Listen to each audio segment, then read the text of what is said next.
नमस्ते, अस्सलाम वालेकुम, सत श्री अकाल, केम छो, कैसा काय गाइस, होप सबके आप सब ठीक होंगे। Welcome back to my channel the back benchers में एक बार आप सभी का बहुत बहुत स्वागत है।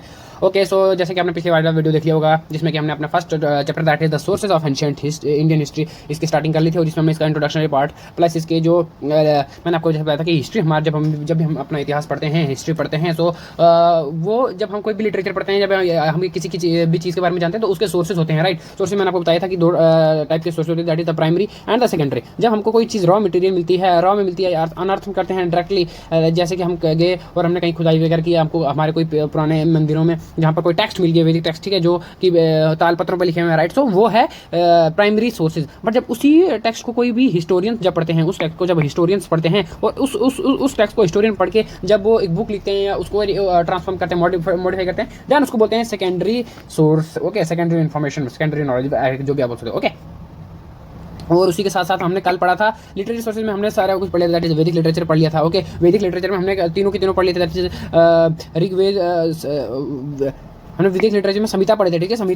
संहिता में कौन कौन था? ऋग्वेद था, सामवेद था, यजुर्वेद एंड अथर्ववेद पढ़े। उसके बाद हमने सेकंड में क्या पढ़ा? दैट इज द ब्राह्मणास, ठीक है, जो किस तरह से जब टाइम पीरियड बाद में चलता गया तो ब्राह्मण आए और उन्होंने भी रिचुअल्स को कंटिन्यू करना स्टार्ट कर दिया था, वो और किस तरह से वो पूजा पाठ, किस तरह से कस्टम्स परफॉर्म करवाते थे, राइट। सो उसमें उसके बारे में बताया था। एंड थर्ड पे हमने पढ़ा था दैट इज आर्यका, दैट या फिर आप बोलते हो उपनिषद, ठीक है। आर्यका जो हम बोलते हैं कर्म कांड, और उपनिषद जिनको बोलते हैं नॉलेज, राइट। सो ये हमने पढ़ा। आज हम पढ़ेंगे दैट इज कौटिल्य अर्थशास्त्र। कौटिल्य जो इसलिए हम जानते हैं चाणक्य के नाम से जाने जाते हैं, जो सबसे बड़े गुरु उन्होंने जाते हैं, जिन्होंने अर्थशास्त्र लिखा था, इकोनॉमिक्स जिसको बोलते हैं, ठीक है। जिसके कई सारी जिनको चाणक्य नीतियां बोलते हैं, या फिर और भी कई सारी चाणक्य अपने एडमिनिस्ट्रेशन पॉलिसी के लिए भी कई ज़्यादा फेमस थे। आज के टाइम हम जब बात करते हैं मॉडर्न इंडिया की, तो कई सारी जो अर्थशास्त्र जो चाणक्य ने अर्थशास्त्र लिखा था वहाँ से उठाई गई हैं कई सारी चीज़ें, और भी बड़ा कुछ, ठीक है। Chanakya is a very great teacher. Okay, so Kautilya, Chanakya को ही कौटिल्य बोला जाता है, सो इसमें कंफ्यूज नहीं हो जाता, ये उसका फेमस नाम है। और भी काफ़ी सारे नाम थे चाणक्य के, ठीक है, कौटिल्य के। उसके बाद हम एपिक्स पढ़ेंगे कि एपिक्स का क्या इंपॉर्टेंस है सोर्सेज में, history of India, Indian history के सोर्सेज में एपिक का क्या रोल है। उसके बाद पुराण पढ़ेंगे। ऑब्वियसली पुराण तो सबसे बड़े रोल्स माने जाते हैं, सबसे बड़े सोर्सेज माने जाते हैं, जहाँ से हमको माइथोलॉजिकल हिस्ट्री हमारी जानी जाती है। जैसे बात करें शिव पुराण की बात करें, विष्णु पुराण की बात करें, मत्स्य पुराण की बात करें, हिंदू माइथोलॉजी में काफ़ी सारे पुराण हैं जो हमारी हिस्ट्री के बारे में हमको बताते हैं। Okay, and then Sangam literature का मैंने आपको पहले बताया किस तरह से जब साउथ जो है वो काफ़ी ज़्यादा इंपॉर्टेंट, और संगम लिटरेचर जहाँ पर चार्ल्स पांड्या वो सारी जो डायनेस्टी रूल करती हैं वहाँ का लिटरेचर है संगम लिटरेचर, राइट। उसके बाद बायोग्राफी, पोएट एंड ड्रामा। हमको पता है कि जब भी हम किसी के अगर हम किसी के अपने हिस्टोरियंस या किसी पॉलिटिशियन की बायोग्राफी पढ़ते हैं, राइट। आगे किसी महाराजा की अगर हमको हिस्ट्री पढ़नी हो तो हम उसकी बायोग्राफी हिस्ट्री जाननी हो तो हम उसकी बायोग्राफी पढ़ते हैं, राइट। हम गूगल में जाते हैं, सो वो सेकेंडरी सोर्स है, बट जो गूगल में आया है कहीं से, वो भी उन्होंने कहीं से उठाया हुआ है, प्राइमरी सोर्स से उठाया। सो इस तरह से बायोग्राफी है, ठीक है, पोइट्रीज हैं, ठीक है, ड्रामा है। सो ये सोर्सेज बनते हैं, मीडियम ऑफ सोर्स बनते हैं हमारी हिस्ट्री के लिए। ओके, सो अभी यहाँ पर मैं बता रहा हूँ ये पढ़ना, अभी आगे जाकर मैं आपको बहुत अच्छे से बताऊंगा, ठीक है। उसका बुद्धिस्ट इंडियन का लिटरेचर भी काफ़ी इंपॉर्टेंट है। So go let's start. So paper में नोट आया था कि right a note on Kautilya Arthashastra in 250 word. सो ये इनफ नहीं है, ठीक है। सो ये यहाँ पे इनफ नहीं है, बट आपको यहाँ पर मेन कंसेप्ट बना लेना है, और बाकी आप कहीं और से भी सर्च कर सकते हो कौटिल्य के अर्थशास्त्र के बारे में। Okay, it is an important law digest on economy and state craft. The text is divided into 15 books. कितने बुक्स में डिवाइडेड था text? That is 15 books, of which second and third may be regarded as beginning of an earlier date and seems to have been the work of different hands. These different books deals with the different subject matters concerning polity, economy and society. It was put into final form in the beginning of common era. अच्छा, so यहाँ पर कौटिल्य के book के बाद में बात की गई है दैट उसकी जो बुक है नॉट सिर्फ economy but also as a law book भी मानी जाती है। सोसाइटियल और इकोनॉमी प्लस पॉलिटी के लिए भी बहुत ज़्यादा जानी जाती है कौटिल्य का अर्थशास्त्र। अर्थशास्त्र है यहाँ पर, इसलिए मेनली यहाँ पर इकोनॉमिक्स के बारे में बताया होगा, बट ऐसा नहीं कि सिर्फ इकोनॉमिक्स है। इसकी बुक्स कितनी है? 15 बुक्स थी अर्थशास्त्र की, और हर एक का अलग अलग सब्जेक्ट था, राइट। सो इससे देख सकते हो कि आप कितनी ज़्यादा डाइवर्सिटी है। ओके, कितना ज़्यादा वाइड होगी ये बुक। पूरे अर्थशास्त्र को 15 बुक्स में डिवाइडेड किया गया है, 15 बुक्स में। ओके, जिसमें कि, ठीक है, आप देखो यहाँ पर नोट करने वाली बात है, 15 बुक्स में डिवाइड किया है, जिसमें कि book number 2 and book number 3 जो है वो अर्लियर मानी जाती है, अर्लियर डेट की मानी जाती है। Okay, However, the earliest portions reflect the state and the society of Mauryan period. It provides rich material for the study of early Indian polity and economy. It appears that even before the final version of Arthashastra, there was the tradition of writing on teaching and statecraft because Kautilya acknowledged his depth in the procedures in the field. Okay, so अर्थ जो book है, हालांकि उसके जो पहले वाले that is the book number first, वो कौटिल्य के जो पुरानी, उससे पहले जब मौर्यन जो एम्पायर था वो स्टैब्लिश नहीं हुआ था, उससे पहले की हिस्ट्री बताता है, जिसमें कि वो मौर्यन रूल, राइट, जहाँ पर मौर्यन रूल चला था, सो उसके बारे में बताता कि किस तरह से वहाँ की सोसाइटी थी, किस तरह से वहाँ की इकोनॉमी थी, ओके, किस तरह से उसका चलता था। उसके बाद आपको पता दैट इज जो कौटिल्य थे कितने बड़े विद्वान थे, कितने बड़े गुरु थे, ना कि सिर्फ उन्होंने इकोनॉमिक्स की फील्ड में but also in the field of law. Okay, so उन्होंने काफ़ी ज़्यादा उस बुक में वो रूल में बताया था, जो कि नॉट ओनली की प्रजा पे ही लागू थे, बट उसके साथ साथ वो किंग पे भी लागू थे। Okay, so that's how the जो अर्थशास्त्र है कौटिल्य का, वो एक हमको इंडिया की जो ऐतिहासिक पॉलिटी है और इंडिया की एक ऐतिहासिक इकोनॉमी है, उस पर हमको एक लार्ज कंटेंट दे देता है, राइट, लार्ज नंबर पे कंटेंट देता है, जो हम वहाँ से उठा के कन्वर्ट करके अपने न्यूज़ बुक्स लिखते हैं। जैसे जो हिस्टोरियंस है, जब हिस्टोरियंस ने अर्थशास्त्र को पढ़ा, जो कौटिल्य के द्वारा प्राइमरी ऑब्वियसली रियल वाला को पढ़ा, उसके बाद उन्होंने अपनी अपनी बुक्स लिखी, वो अपने अपनी समझ के अनुसार, ठीक है। सो इस तरह से उन्होंने प्राइमरी डेटा को कन्वर्ट करके बताया था। ओके, तो यहाँ पर थोड़ी सी कंफ्यूज होने वाली बात बिल्कुल भी नहीं है। ओके, सो अर्थशास्त्र हमने देखा कि किस तरह से इंपॉर्टेंट सोर्स बनता है हमारी हिस्ट्री के लिए। अब next that is epics. Epics क्या होते हैं? The two great epics that is Ramayana and Mahabharata, ठीक है, जो कि 500 BCE से 500 CE तक हैं, can also be use as historical, so they are known as Itihasa, ठीक है। व्यास Mahabharat is an older and possibly reflect the state affairs of from of 10th to 4th century CE. The main narrative which reflect the Kaurava Pandya conflict may relate to the later Vedic period. The description portion might be post Vedic and the direct portions generally relate the post Mauryan and Gupta period. अच्छा, सो यहाँ पर आरक्षण में जो so normally यहाँ पर बताया गया है दैट इज इंडिया के में अगर हम बात करें पर्टिकुलरली इंडिया की, भारत की, सो दो ग्रेट एपिक्स माने जाते हैं पूरे इंडियन हिंदू माइथोलॉजी में। Okay, that is Ramayana and Mahabharata, ठीक है, जो कि 500 BCE से लेकर 500 CE तक चले। मैं आपको BC, अब ये दो टर्म्स हिस्ट्री में हमेशा यूज होती हैं, that is BC and CE, या फिर AD आप बोल सकते हो, ठीक है। और महाभारत की अगर हम पर्टिकुलरली बात करें तो इसका माना जाता है कि महाभारत को ऋषि वेद व्यास ने लिखा था। ओके, और ये भी माना जाता है कि जो महाभारत का कॉन्फ्लिक्ट हुआ था बिटवीन किसके बीच में हुआ था, that is Kauravas and Pandyas, ठीक है, जो दो ऑब्वियसली दोनों जो थे भाई थे, चाचा, बड़े पापा और छोटे पापा के बेटे थे, ठीक है, बड़े भाई और छोटे भाई के बच्चे थे, जिनके बीच में आगे रूल को लेके, टेरिटरी को लेके फाइट हुई थी, that is the Mahabharata. Okay, so ये भी माना जाता है कि जो महाभारत का टाइम पीरियड था काफी ज़्यादा वो कहीं ना कहीं जो है लेटर वैदिक पीरियड का टाइम का था, ठीक है, लेटर वैदिक पीरियड के टाइम का। It is generally held that there have been constant interpolations in those works, since both of them contain portion added at the various point of time. The historians have to be careful in shifting materials and taking into account their different chronological years. They constitute popular literature which is even today regularly performed at people of India's ceremonies.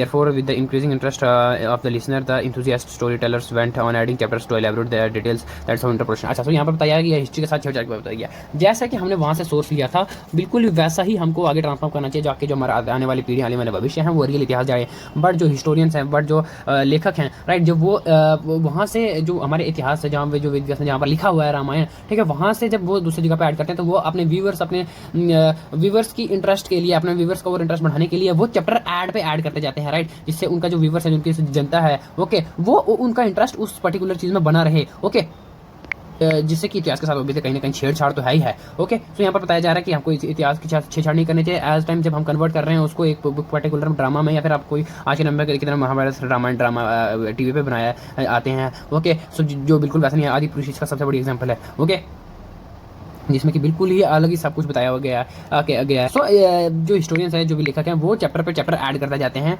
अपने listeners, अपने viewers के interest के लिए। Okay, so this is how the modification in the history occur. Okay, Ramayana of Valmiki appears to be more unified than the Mahabharata. Some of sites mentioned in both epic have been excavated. Ayodhya excavations have revealed settlements going back to the North Black polished ware NBPW. Okay, जो हम आगे जाके पढ़ेंगे NBPW क्या होता है। Hastinapur, Kurukshetra, Panipat, Baghpat, Mathura, तिलापत and Virat etc. have been excavated, and these date back to painted graveyard period. Both epics are a mine of information and religious sect, how they integrated into mainstream Hinduism, social practices and the norms current at the time philosophy. अच्छा, तो यहाँ पर बताया गया है जो रामायण है, रामायण किसके द्वारा लिखी गई है, दैट इज वाल्मीकि द्वारा, और महाभारत जो है वो किसकी द्वारा लिखी है, वो वेद व्यास के द्वारा। तो दोनों के नाम वीवी से जाते हैं, कंफ्यूज नहीं होना है। तो यहाँ पर बताया गया कि जो रामायण है वो महाभारत के कंपेरिजन में काफ़ी ज़्यादा अच्छे से बताई हुई है। उसके जो साइट्स हैं, अगर आप बात कर लो अयोध्या की, राइट, तो वहाँ पर खुदाई भी हुई थी, जहाँ पर हमको अयोध्या के बारे में मिल जाने को मिलता है। आज के टाइम पे बात करें, दैट इज अयोध्या राम जन्मभूमि, जहाँ पर भगवान श्री राम जी का मंदिर भी बन रहा है। So that is how the history reveals itself, right. क्योंकि चाहे अब हम बात करें एंशिएंट के बाद, जैसे हम जानते हैं मेडिवल पीरियड आया था जहाँ पर मुगलों ने काफ़ी सारे हिंदुओं के मंदिर तोड़ दिए थे, राइट। बट जो उनके जो मेन सोर्सेज है, जो कहीं ना कहीं प्राइमरी लेवल पर जो स्ट्रक्चर है वो वहीं पर बना रहा। और आज के टाइम पर जब हम वहाँ पर एक्सक्यूशन करते हैं, राइट, जब हम वहाँ पर जो खुदाई वगैरह करते हैं, तो वहाँ पे जो प्राइमरी लेवल के जो स्ट्रक्चर थे, जो प्राइमरी लेवल के मंदिर थे, हमने देखा कि एक मस्जिद में से शिवलिंग भी निकला था। दैट इज हाउ, तो वहाँ पे वो पर्टिकुलर जो है वो वहीं पर है। So this is how history. अच्छा, सो यहाँ पर मैं थोड़ा ब्रॉड लेवल पे चल गया, ओके। तो जब वहाँ पर अयोध्या में जब खुदाई की गई या इन सभी साइट्स पे जब खुदाई की गई, तो यहाँ पर हमको दैट इज जो स्ट्रक्चर्स मिले, जो कंटेंट मटेरियल मिला, वो कहाँ के टाइम का था, जो पुराने back period, that is the painted grey wares, ठीक है, जहाँ पर कोई भी जिस कंटेंट मटेरियल, जैसे आप घड़वा बना लो या फिर कटोरी बना लो, जहाँ पर वो एक नॉर्मल ब्लैक डार्क मिट्टी के कलर के या फिर दूसरे कलर से पेंट किए जाते थे उनको, राइट। बाहर से थोड़ा सा डिजाइन, जहाँ पर थोड़ा भी स्टाइल की, थोड़ा आर्ट एंड आर्किटेक्चर की शुरुआत होने लगी थी, ओके। सो जो कि ऑब्वियसली उसी टाइम से रिलेट करता था, जिस चीज़ से वो पता रहता कि यस ये चीज़ उतनी साल पुरानी है, ये क्योंकि ये आर्ट एंड आर्किटेक्चर उस टाइम था। सो बेसिकली अगर ये चीज़ उसके साथ मैच करी तो उसी टाइम की होगी, ओके। एपिक्स के बाद हमारे पास नेक्स्ट सोर्स आता है, लिटरेरी सोर्स आता है, that is Puranas. Puranas are category of Hindu text attributed to Vyasa, they are dated to the, एक मिनट, Guptas and post-Gupta period. There are 18 Mahapuranas and numerous Upapurana settlements of represented. Their content indicates that these were heterogeneous encyclopedic work of various hands encompassing various topics. For example, the range of topics covered by Agni Puran, 8th to 11th century CE, individual ritual worship, cosmology and astrology, mythological genealogy, law, politics, education system, econology, taxation theories, warfare, organization of army, theories of proper cause of war, martial arts, diplomacy, local laws, building public projects, water distribution methods, trees, paints, medicine, design and architecture, geomology, grammar, matrix, poetry, food and agriculture, rituals, geography and travel guides, Mithila, cultural history etcetera. तो oh my God, तो यहाँ पर देख सकते हो that is पुराण का जो है वो लेवल कितना ज़्यादा डाइवर्स है। तो ऑब्वियसली यहाँ पर बताया गया कि जो पुराण है वो हिंदू माइथोलॉजी की जो एक हिंदू टेक्स्ट पे, हिंदू के रिलीजियस टेक्स्ट पे बेस्ड है, ओके, जिसका जो टाइम पीरियड माना जाता है, जो माना जाता है कि किस टाइम पे ये ओरिजिनेट हुए, किस टाइम पे था, that is the Gupta period and the post Gupta period के टाइम पे इनका ओरिजिन, इनका जनरेशन माना जाता है, ठीक है। और अगर बात करें इनकी कैटेगरी, अगर बात करें इनकी क्वांटिटी की, तो दैट इज कितने हैं, 18, सो कितने माने जाते हैं, 18 महापुराण माने जाते हैं एंड न्यूमेरस उपपुराण माने जाते हैं, ओके। अभी जो मेन महापुराण है जिनकी कैटेगरी मैं आपको आगे से बताऊंगा, ओके। सो यहाँ पर माना जाता है कि इनकी जो कैटेगरी है, इनकी जो क्लासिफिकेशन है वो काफ़ी ज़्यादा डाइवर्स है। किन टॉपिक्स पे इनको कवर किया गया ना, सिर्फ एक हिस्टोरियन नहीं था कि जिसने ये महापुराण लिखा, या फिर दो नहीं है, या न्यूमेरस, ठीक है, इट इज़ न्यूमेरस। सो इसे आप देख सकते हो कि देखो हमारा जो पुराण है वो कितना ज़्यादा डाइवर्स है। इससे हमको पता लगता है कि वो कितना ज़्यादा डाइवर्स है, कितना ज़्यादा टॉपिक्स उस पुराण में कवर किए जाते हैं, लाइक कौन diplomacy, local wars, building public project, theories of proper cause of war, water distribution method, trees, plant, medicine, design, architecture. So देखो ग्रामर, मैट्रिक्स, कितने सारे टॉपिक्स हैं इसमें कवर किए गए हैं। अब बात यह है कि ना सिर्फ एक हिस्टोरियन ने नहीं लिखा है, राइट, या फिर दो ने नहीं किया, तीन ने नहीं लिखा, they are numerous historians, various science encompassing multifarious topics. देख सकते हो कितने ज़्यादा पुराने माने जाते हैं, बट मेन कुछ ही है, दैट इज दैट अग्नि पुराण, ओके। सो यहाँ पर पुराण की ब्रांचेस दी गई हैं, दैट देखते हैं। पहले है sarga, evolution of universe, creation of world, ठीक है। सो हम जब हम मानते हैं दैट, अगर हम बात करें इंग्लिश की, तो उसमें दैट बिग बैंग थ्योरी बोलते हैं जिसको, ठीक है, बिग बैंग थ्योरी की इस तरह से यूनिवर्स है। बट अगर आप उसी को बात करो पुराण में, अगर हिंदू रिलीजियस में, तो उसको बोलते हैं sarga, that is evolution of universe, किस तरह से एवोल्यूशन हुआ था, ठीक है। पहले sarga, that is, and second is pratisarga, ठीक है, pratisarga in evolution, that is recreation, ठीक है, यूनिवर्स की रिक्रिएशन। उसके बाद है मानवतारा, ठीक है, कहीं ना कहीं ये ह्यूमन या फिर आप एक बोलते हो लाइफ, लिविंग बीइंग की स्टार्टिंग कहाँ से हुई थी, लिविंग बीइंग की, ओके। हमको वो उसका इतिहास हमको पता रहता है मत्स्य पुराण में, दैट इज हमको माना जाता है कि जो सबसे पहले धरती पे लिविंग सोर्सेज थे वो कहाँ से थे, वो पानी में से निकले थे, ठीक है, वाटर बोल सकते हो जिनको आप, रीअकरिंग ऑफ टाइम या पीरियड्स ऑफ वेरियस मानूस बोलते हैं जिनको, ठीक है। उसके बाद है vamsha, that is chronological list of goods gods kings and sages, ठीक है। उसके बाद जैसे जैसे टाइम पीरियड बना, जैसे हम जानते हैं, उसके बाद जैसे जैसे जो होमोसैपियंस, जैसे होमो इरेक्टस, होमो, उससे तब हम होमोसैपियंस बने, ठीक है, ह्यूमन सैपियंस है। उसके बाद कहीं ना कहीं जैसे जैसे धरती आगे बढ़ने लगी तो ट्राइबल्स पीपल आने लगे गुफाओं में। उसके बाद कहीं ना कहीं उनका जो एक ट्राइब्स का एक रूलर बनने लगा, फिर रूलर से किंग आया, राइट, किंग्स। और फिर वहाँ के जो लोग थे, जो लोकल ट्राइबल्स थे, जो कि नेचर को पूजा करते थे, सो कहीं ना कहीं वहाँ से गॉड का ओरिजिन हुआ, दैट इज़ की गॉड, नेचर ही गॉड है हमारा, दैट इज़ पेड़ पौधे, ठीक है, सूरज, पानी, तो यही हमारा गॉड है, ओके। उसके बाद ऋषि भी आने लगे थे, सेजीज आने लगे, ठीक है, जो ये माना जाता है कि इतिहास के अर्थ की शुरुआत में ही जो थे वो तो ब्रह्मा जी के पुत्र थे, वो धरती पाए थे, उन्होंने धरती लाई थी, वो सेज, वो अलग नहीं था, okay. And then Vamshanucharita, that is an account of royal dynasties life stories of some selected characters है। उसके बाद मतलब चलता रहा स्टोरीज, डायनेस्टीज चलते लगी, किंग आ गए, ठीक है, रूल होना स्टार्ट कर दिया, पीपल ने टेरिटरीज एक्वायर करना स्टार्ट कर दिया, उसके बाद लाइफ स्टार्ट हो गई, ठीक है। इस तरह से मतलब यहाँ पर क्रोनोलॉजिकली बताया हुआ है। हाँ, the Puranas contain useful information for reconstruction of history of ancient India. They throw light on the political history and genealogies of dynasty. There is much on the ancient dynasty such as Hayankas, Shishunagas, Nandas, Maurya, Shungas, Kanvas and others. Certain kings with their names ending in the suffix Nagas are also mentioned, who supposedly ruled in the northern and the central India. Interestingly, we do not know about these kings from any other sources. The dynasty list and with the Guptas indicating that the Puranas may have been compiled by 4th to 6th century CE. However, there are few which are later such as Bhagavad Puran 10th century and Skand Puran that is 14th century. Okay. सो यहाँ पर बताया गया कि पुराण किस तरह से हमारे history में यूज़फुल हैं, हिस्ट्री हमारी जो हिस्ट्री की क्रिएशन है एंशिएंट हिस्ट्री की, सो उसमें किस तरह से अपना योगदान देते हैं, क्योंकि माना जाता है कि काफ़ी सारे जो पुराण हैं हमारे हिंदू माइथोलॉजी में 18 पुराण, उसमें से इन्फॉर्मेशन उठाई गई। और अगर बात करें हम प्रैक्टिकली की, तो जब हमारा नॉर्थ इंडिया है उस टाइम पीरियड का, that is the time period between the 4th to 6th century BC, okay, उस टाइम के पीरियड में जो भी सारी डायनेस्टीज थी, ये माना जाता है कि उन पुराणों में कहीं ना कहीं मेंशंस थी, लाइक ये सारी डायनेस्टी। और कई सारे किंग्स में हमको मिलते हैं जिनके जो अपने नाम के आगे लाइक अपने डायनेस्टी का नाम लगाते हैं, राइट, जैसे नागाज है, सुफिक्स। सो ये हमको उसमें मेंशन मिलते हैं पुराणों में, बट हालांकि जो ये हैं ये किसी और सोर्सेज में नहीं देखने को मिलते, सिर्फ पुराणास में ही देखने को मिलते हैं, ओके। ये माना जाता है कि जो डायनेस्टिक्स हैं, जो ये सारी डायनेस्टी हैं जिनका उसमें नाम आता है, तो ये 4th से लेकर 6th सेंचुरी के बीच में थी। हालांकि जो भगवत पुराण और स्कंद पुराण है, ये माना जाता है इसकी जो ओरिजिन था 10th से 14th सेंचुरी के बीच था, ओके। बाकी जो सारे पुराण थे वो 4th से 6th सेंचुरी थे, बट जो भगवत पुराण वाले थे ये लेटर में हुआ था, okay.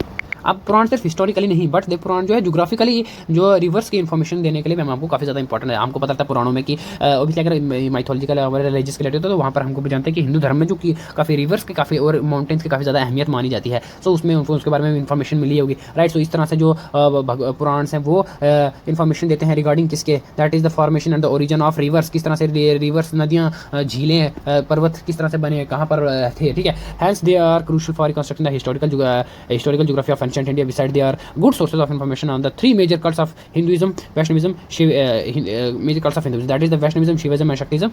Various processors like how the different cults became integrated with the major religious tradition and how minor cults like Ganapati, Krishna, Brahma, Kartika, etc. emerged can be also gleaned from them. They have been understood as the vehicle through which the Brahmanas spread their social and religious values. अच्छा, so ये माना जाता है कि जो पुराणास है वो काफ़ी ज़्यादा इंपॉर्टेंट है, ना कि सिर्फ historically but as a geographically. That is why the Purana is very important source for the history of historical geography of India, okay. इसी के साथ साथ इनको हिंदुइज्म के जो 3 मेजर जिसको आप 3 मेजर कैटेगरी भी बोल सकते हो, दैट इज हिंदुइज्म में 3 मेजर भगवान नहीं डिवाइड नहीं है, बट ऐसे फॉलोअर्स बोल सकते हैं। दैट इज हिंदुइज्म में 3 वो माना जाता है, दैट इज शिविज्म, ठीक है, वैष्णविज्म एंड द शक्तिज्म। अच्छा, शिविज्म में अब that is the creator of destroyer, ठीक है, द वैष्णविज्म में द क्रिएटर एंड द पालनहर्ता, ओके। द शक्तिज्म में मदर गॉडेस माना जाता है, राइट। सो ये तीन हिंदुइज्म में वो हैं। अब ऐसा नहीं है कि डिवाइड है, भगवान एक ही है, ठीक है, बट फॉलोअर्स अपने अपने तरीका करने का, अपनी अपनी श्रद्धा है, ओके। इसमें अब सिर्फ ऐसा नहीं है कि सिर्फ भगवान विष्णु ही हैं, भगवान शिव ही हैं, ठीक है, और सिर्फ एक माता ही, ऐसा नहीं है, बट ये जो है मेन इनको डायटी माना जाता है। बट उसके आगे भी जो भगवान है जिन्होंने उनका अवतार लिए, ठीक है, भगवान ने इतने सारे अवतार लिए, इतने सारी लीलाएं रची, वो किस तरह से, उनका ओरिजिन किस तरह से हुआ, वो किस तरह से क्रिएट हुए, ये सभी भी इन्फॉर्मेशन, ये सभी नॉलेज है, ये भी पुराणाज में ही दी जाती है। और इसी के साथ साथ इसलिए जो पुराणाज है उनको माना जाता है that is the vehicle from which Brahman spread their social and religious values, मतलब इनको यूज करके, दैट इज जो ब्राह्मण समझाते थे पुराने टाइम में, जो हाइम्स पढ़ते थे, श्लोक्स पढ़ते थे, ठीक है, वो वेद पुराण पढ़ के अपने नॉलेज को स्प्रेड किया उन्होंने, ये माना जाता है थ्रू पुराण। तो that's how the Puranas are very important in history of India, ancient history of India. Now Sangam literature देख लेते हैं कि संगम लिटरेचर का कैसा है। The earliest Tamil text are found in the corpus of the Sangam literature that is 400 to BC to 200 CE. This is the work of poets who compose short and long poems over a period of time, period of 3-4 centuries, patronized the chiefs and the kings. They assumed in the they assembled in the college which were called the Sangam, and the literature produced in those colleges was thus called the Sangam literature. There were 3 Sangams, literary gatherings, in the first and the last at Madurai and the second at Kapatapuram. There is, however, some doubt about the historicity of these gatherings. Some scholars therefore like to use the term the early classical Tamil literature rather than Sangam literature. The poems of the first 2 Sangams are generally rejected as historical. Some modern scholars do consider them a historical value. तो संगम literature के बारे में काफ़ी अच्छी जानकारी बताई गई है। अब देखो, सो यहाँ पर क्या किया गया था, जो संगम लिटरेचर, सबसे पहले हमको जाना पड़ेगा संगम लिटरेचर या फिर जो कहाँ किस टाइम के किस पीरियड का ओरिजिन है। दैट इज ऑब्वियसली स्ट्रक्चर देख के तो आप जाने होंगे, that is this is the south India, right, south India, जहाँ पर काफ़ी सारे डायनेस्टीज, साउथ की डायनेस्टीज जिनको माना जाता है, दैट इज कौन कौन थे, चोलास थे, पांड्यास थे, ठीक है, चैरियास थे, वाकाटाकास थे, और भी कई सारे डायनेस्टी, ठीक है, जो यहाँ पर रूल करते थे। सो हर एक टाइम पीरियड में जब भी कोई किंग आता था, जब भी कुछ होता था, तो वहाँ के जो स्कॉलर्स थे वो लिखते रहते थे। राज्य कवि का मतलब क्या होता है, दैट इज वो अपने किंग के बारे में, अपने किंग की बायोग्राफी लिखता था, अपनी किंग की बड़ी ज़्यादा प्रशंसा करता था, ठीक है। लेटर टाइम पीरियड आने के बाद क्या हुआ कि जब सभी वो हो गया, तो सभी स्कॉलर्स की बुक, सभी स्कॉलर्स का जो लिटरेचर है उसको इकट्ठा करके एक जगह पे जाया गया भाई, सभी, यार एक मिनट, ठीक है। फिर उसके बाद जब बात करते हैं हम 400 BC से एक टाइम पीरियड की बात करते हैं, तो जो सभी पॉइंट्स हैं, जो सभी स्कॉलर्स हैं, उन सभी ने जो पहले का लिटरेचर है उस सभी को इकट्ठा किया, वो एक जगह पे मीटिंग की, दैट इज संगम, ठीक है। संगम का मतलब होता है मिलना, okay. So Sangam is also known as the college of that time, ठीक है, आप बोल सकते हो कॉलेज, ठीक है, कॉलेज। लिटरेचर का तो मतलब पता ही है आपको, मतलब दैट इज कंटेंट, ओके, जो उन्होंने लिखा था, जो उन्होंने कंटेंट लिखा था अपने किंग्स के बारे में, जैसे मैंने पहले बताया कि हर एक राज्य का भी अपने किंग्स के बारे में लिखता था, अपने राज्य की हालत लिखता था, इकोनॉमिकली, सोशली कैसा है, ठीक है। सो ये माना जाता है, इतिहासिकली माना जाता है कि संगम लिटरेचर की 3 मीटिंग्स हुई थी, ठीक है, 3 मीटिंग्स हुई थी। पहली और तीसरी मीटिंग कहाँ पर हुई थी, पहली और तीसरी मीटिंग हुई थी मदुरई, ठीक है, जो कि चोलों की कैपिटल थी, ओके। सेकंड जो बीच मिडिल हुई थी वो कहाँ पर हुई थी, वो कपाटापुरम में हुई थी, ठीक है। बट इसमें भी काफ़ी सारे हिस्टोरियंस को जो है डाउट आ जाता है कि भाई ऐसा हुआ था, नहीं हुआ था, मीटिंग हुई थी, नहीं हुई थी, okay. The poem somehow 30,000 lines of poetry are on the theme of love and war. They were modeled on the Bodic songs of ancient times and transmitted orally for a long time before they were compiled. So 30,000 lines की, ओ माई God, 30,000 lines की poems लिखी गई थी, poetry लिखी गई थी, that is किस पे, वो थी लव पे एंड वॉर पे। ये तो इंडिया के कॉन्स्टिट्यूशन से भी लंबा हो गया, ओके। सो ऐसा नहीं है कि कोई स्कॉलर आया, कोई लेखक आया, उसने सभी जो उससे पहले के जो सोर्सेज थे उन सभी को एक बार पढ़ा, उससे ऐसा उतारना स्टार्ट कर देता, बट नहीं, ऐसा कई साल पहले से भी कई टाइम पीरियड जो थी, ये सारी पोइट्री ओरली ओरिजिनेट हो चुकी थी, ठीक है, ओरली ओरिजिनेट हो चुकी थी। अगर हम बात करें पोइट्री की, तो ये रिलीजियस नहीं थे, okay. The poets came from all walks of life and include teachers, merchants, carpenters, goldsmiths, blacksmiths, soldiers, ministers and kings. So इसीलिए ये पोइम इतनी लंबी थी, क्योंकि इसमें हर एक फील्ड के, हर एक लेवल के जो लोग थे उन्होंने अपना सहयोग दिया, उन्होंने अपनी बात बताई, अपनी दिल की बात रखी, ठीक है। Due to their varied themes and authorship they are mine of information and on everyday life and the people of the time. जैसे मैंने बताया ना, हर एक फील्ड, हर एक लेवल का जो वहाँ पर ज्ञानी आया था, हर एक लेवल का जो अपना, देखो अपनी फील्ड का बंदा तो खुद ही बता सकता है। आप यहाँ पर आप बैठ के किसी भी गैराज वाले के बारे में, तो हमको सिर्फ इतना पता कि जाके गैराज में गाड़ियाँ ठीक होती हैं और ऐसे कहते हैं, बट रियल थिंग जिस तरह से वो रहता है, जिस तरह से होता है, ये वही बता सकता है, ओके। सो इसलिए हर एक लेवल के बारे में, हर एक लेवल के इंसान से पूरा आएगा। और आज के टाइम में जब हम बात करें सोर्स इन्फॉर्मेशन की, तो उसमें हर एक इंसान के बारे में, हर एक पर्टिकुलर लेवल के बारे में, एक इंडिविजुअल लेवल के बारे में अच्छी इन्फॉर्मेशन देखने को मिलती है हमको, okay. Many poems mention a king or hero by name, describes in detail his military exploits, the gift made by him to broad and warriors are celebrated. Maybe these poems were recited in the royal court. It is possible that the names of king refer to actual historical figures. The Chola king are mentioned as the donors. ठीक है, तो यहाँ पर बताया गया कि जो जब भी कोई किंग जो बैटल स्थली जीत जाता था, फिर कुछ भी कोई खुशी वाला होता था, तो ऐसा भी टाइम रहा था कि जो कि कुछ जो पोइट्री थी वो किंग के नाम पे थी, ओके। हिस्टोरिकली अगर देखा जाए तो वो किंग को एज अ वो हीरो भी लेते थे, ठीक है, as a hero as a king दर्शाया गया है पोइट्री में उनको अपना। और कई सोर्सेज ऐसे मिले हैं जैसे चोला किंग्स में जो कि उन पोइट्री में मेंशन है, दैट इज उनका रियल नेम था, उनके रियल नेम पे पोइट्री बनाई गई थी। और ये पोइम्स राज कवि के द्वारा रॉयल कोर्ट में जहाँ पर दरबार लगता था, ठीक है, राजा का दरबार लगता था, सो वहाँ पर as a gift to his king, so वो उनको सुनाते थे as a poem. Sangam literature mentions many flourishing towns such as Kaveri Patnam. This also speak of Yavanas coming in their own vessels, purchasing papers from gold for gold and supplying wine and women slaves to their natives. The information dealing by Sangam literature on trade is corroborated by archaeological and foreigners accounts. They mention some kings and events is supported by inscription. अच्छा तो यहाँ पर क्या है, संगम literature को काफ़ी ज़्यादा जो टाउन्स हैं वो भी फेमस हैं आज के टाइम पे, दैट इज कावेरी पट्टनम की बात करें अगर तो, और अगर बात करें ट्रेडिंग लेवल के तो जो फॉरेनर्स जैसे यूनान उनको बोलते थे, वो आते थे वहाँ पर काफ़ी ज़्यादा गोल्ड किसके ठीक है, वो हमारे यहाँ पे मसालों वगैरह का ट्रेड करते थे, इन बदले में वुमेन स्लेव्स दे के और शराब वगैरह दे के। ओके, सो वीडियो काफ़ी मैं इसमें कुछ शॉर्ट में समझाता हूँ। बायोग्राफी की पोइट्री और ड्रामा की बात करी जाए तो बायोग्राफी होती है किसी की जन्म जीवनी के ऊपर लिखी जाने वाली, लिखी जाती है बायोग्राफी, राइट। अगर बात करूँ उसमें वो किसी के जीवन की अगर हम बात करें तो जैसे फर्स्ट उनका जन्म कहाँ पर हुआ, ठीक है, उन्होंने अपनी लाइफ में पूरे में क्या क्या किया, कितने बैटल्स लड़ेगा, किसी की किन के बारे में रहता है, किन किस तरह से उनकी डेथ हुई, सो इस तरह से बायोग्राफी ये होती है। और इस तरह से बायोग्राफी एक इंपॉर्टेंट सोर्स बन जाती है हमारी हिस्ट्री के लिए। पोइट्री की बात करेंगे तो हम अगर बात सबसे मेन एग्जाम्पल है दैट इज द रानी लक्ष्मीबाई के खूब लड़ी मर्दानी, जब वो झांसी वाली रानी थी, उस पर पोइट्री बनाई गई थी, जिससे हमको पता था कि झांसी की रानी जो एक ग्रेट वॉरियर थी। ओके, ड्रामा की बात करी जाए तो काफ़ी सारे ड्रामाज, अगर मैंने आपको पहले बताया रामायण महाभारत वेद है आज के टाइम पे जिनकी वजह से हमको पता लगता है कि उस टाइम पीरियड में ये हुआ था। अब आज के टाइम के सभी स्टूडेंट सभी जो हैं उन्होंने वेद ऋग्वेद नहीं उपवेद नहीं पढ़े थे, ओके, पुराण से नहीं पढ़े थे, बट फिर भी उनको पता है रामायण महाभारत के बारे में, क्यों? क्योंकि दैट इज द ड्रामास की वजह से। ओके, सो इस तरह से ड्रामा जो बायोग्राफी है, ठीक है, पोएट्री है और ड्रामा है, ये अपना रोल प्ले करते हैं हिस्ट्री की सोर्स ऑफ हिस्ट्री में। ओके, अभी आप यहाँ से पढ़ लो, ठीक है, क्योंकि वीडियो लंबी ना हो जाए इसलिए मैं आपको सिर्फ बिल्कुल जल्द बता रहा हूँ। ओके, अच्छा, अब बात करें अगर बुद्धिस्ट और जैन लिटरेचर की, ठीक है, among the non Brahmanical and the non Sanskrit sources of early Vedic India that the Buddhist and the Jain literature constitute an important category. It was written in Pali and Prakrit language respectively. Prakrit was form of Sanskrit and early Jain literature. It was mostly written in this language. Pali can be regarded as a form of Prakrit, which was in the vogue of most of early Buddhist literature is written in Pali.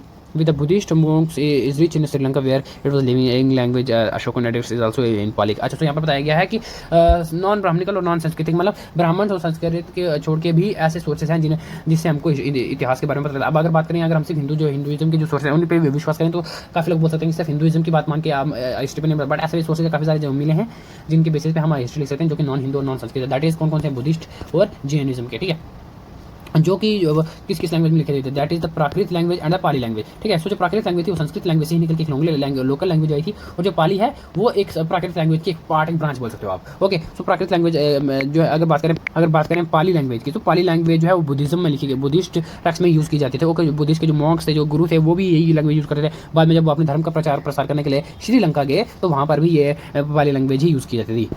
Said to have been composed after the death of Buddha, the Pali text Tripitaka, that is the three baskets, tell us about the state affairs of India at the time of Buddha and the 16 Mahajanpada. Tripitaka is common name given to Buddhist chronological literature and their commentaries in the Pali. The Tripitaka survive in the Pali language, Japanese, Chinese and Tibetan version. So यहाँ पर जो Tripitaka language के बारे में बताया गया, पाली language के बताया गया कि बुद्धा की डेथ के बाद जो पाली टेक्स्ट में त्रिपिटका जो बुक्स लिखी गई थी, ठीक है, जिनमें हमारे इंडिया के स्टेट अफेयर्स के बारे में बताया गया है। ओके, जिनमें 16 महाजनपद के बारे में बताया गया किस तरह से उनका चलता था। ओके, तो आगे नंबर अगर बात करें तो बुद्धिस्ट लिटरेचर और हम कहाँ जाता है, अगर हम बात करेंगे इंडिया के अगर सिस्टम में तो यहाँ पर चाइना आ जाता है, यहाँ पर तिब्बत आ जाता है। ओके, तो यहाँ पर इधर साइड पे नीचे जापान आ जाता है, चाइना और सारी जो यहाँ से लैंग्वेज, इनमें सारी यही लैंग्वेज यूज़ होती हैं। ओके, क्योंकि यहाँ पर बुद्धिस्ट जो है वो थोड़ी ज़्यादा कैटेगरी में है। तो त्रिपिटका कौन कौन सी था? Sutta Pitaka, the Vinaya Pitaka and the Abhidhamma Pitaka. So यहाँ पे आप तीनों की तीनों ये बुक्स हैं, ये बहुत इंपॉर्टेंट है, ये याद रखनी आप। अच्छा, अब जैन लिटरेचर की बात है। Jain literature constitute an important category of text which are from in the Prakrit language called the Ardha Magadhi, ठीक है, जो कहीं ना कहीं जो मगध उससे वहाँ से ओरिजिनेट हुई। It contains information which help as reconstruction of history in the different regions of the ancient India. The literature of the Digambaras in Jain Shruti while the Shvetambara literature is two dialects of Ardhamagdi. Mahavira's teaching is to his disciples were the first compiled in the 14 Purvas in 4th century. The Stulbhadra conveyed a great council of Patliputra and reconstructed the Jain canon into 12 Angas. Later in 5th century CE, at a council Vallabhi, the content text can formalized and represented in the written form. अच्छा यहाँ पर normally इतना बताया गया है कि प्राकृतिक language भी काफ़ी ज़्यादा इंपॉर्टेंट अपना सोच सकती है, क्योंकि बात करें इसकी तो जो ये मगध से जहाँ 16 महाजनपद से जुड़ी हुई है, जो कि जो मगध है वो काफ़ी ज़्यादा इंपॉर्टेंट पावरफुल था और वहीं से ये ओरिजिनेट हुई थी. सो ये हेल्प करती है प्राकृतिक लैंग्वेज. जैन लिटरेचर की बात करें जो प्राकृतिक लैंग्वेज ये हेल्प करता है हमारे नॉट से पर्टिकुलर एक एरिया की, बट बात करें डिफरेंट एरिया की, जो इंडिया में डिफरेंट एरिया में फैला हुआ था ये ट्रेडिशन. सो वहाँ की इन्फॉर्मेशन का कलेक्ट हमको अगर बात करें तो जैन लिटरेचर में देखने को मिलती है.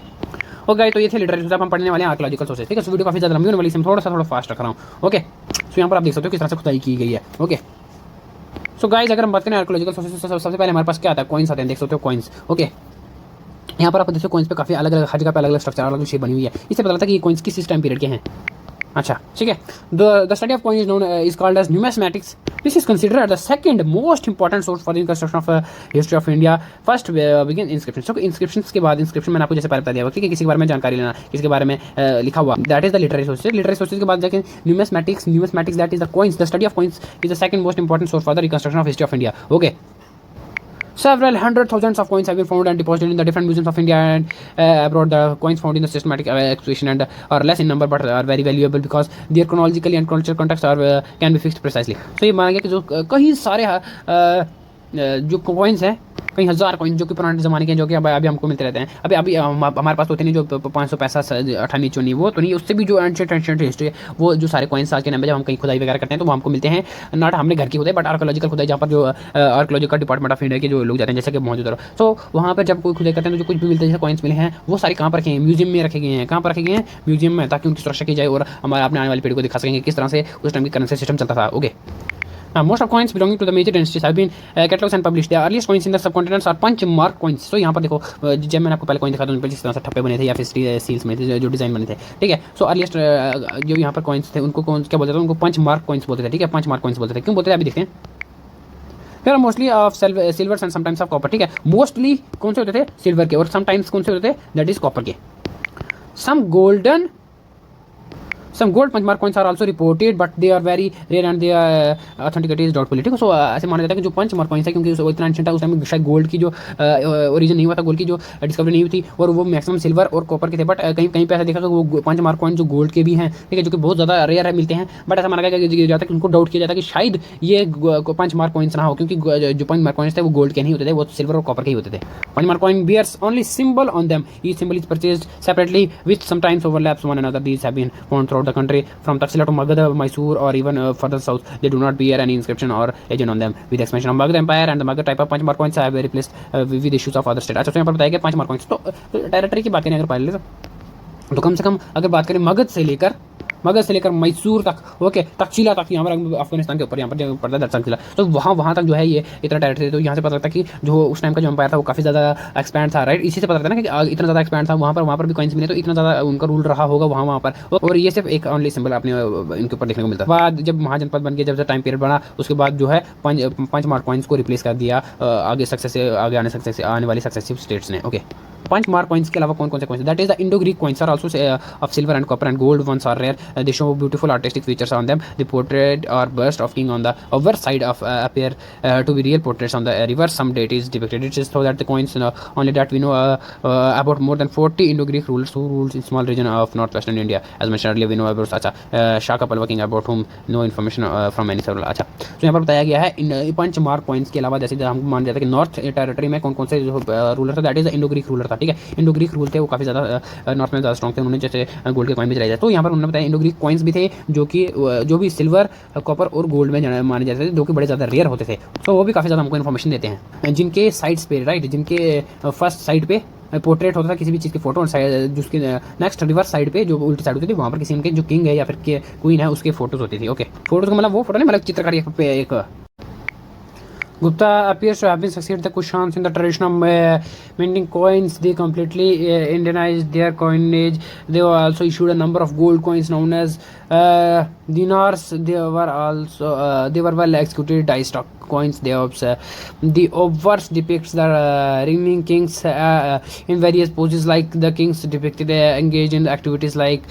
hunting a lion or rhinoceros, holding bow or battle axes, playing musical instrument or performing the Ashwamedh Yagga, the coins of Samudragupta और Kumar Gupta first shows them playing a वीणा। ठीक है, तो यहाँ पर बात करें अगर इंडो ग्रीस कुशांस के बाद की, तो गुप्ता पीरियड का जब टाइम पीरियड आता है, ठीक है, सो वहाँ पर उन्होंने कुशांस के कॉइन्स को पीछे किया इन the field of art and उनके कॉइन्स उनसे अच्छे होने लगे।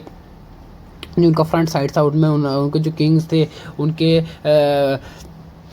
के जो किंग के काफ़ी सारे पोजेज होते थे, राइट, वो किसी पोज में खड़ा रहा, कहीं पे वो यज्ञ कर रहा है, ओके, कहीं पर वो हंटिंग कर रहा है, ठीक है, कहीं पे वो मीटिंग ले रहा है, सभी के सामने बैठा, सभी के साथ बैठ के यज्ञ कर रहे हैं, ओके, कहीं पर जो किंग है वो धनुष चला रहा है, मतलब ऑब्वियसली शिकार करने के लिए जब पहला पोज लेते हैं ना एरो एंड बो, मतलब धनुष बाण, ठीक है, वो चला रहा है। सो किंग की वहाँ पर ऐसी इमेज बनाई गई है कॉइन्स पे, ठीक है।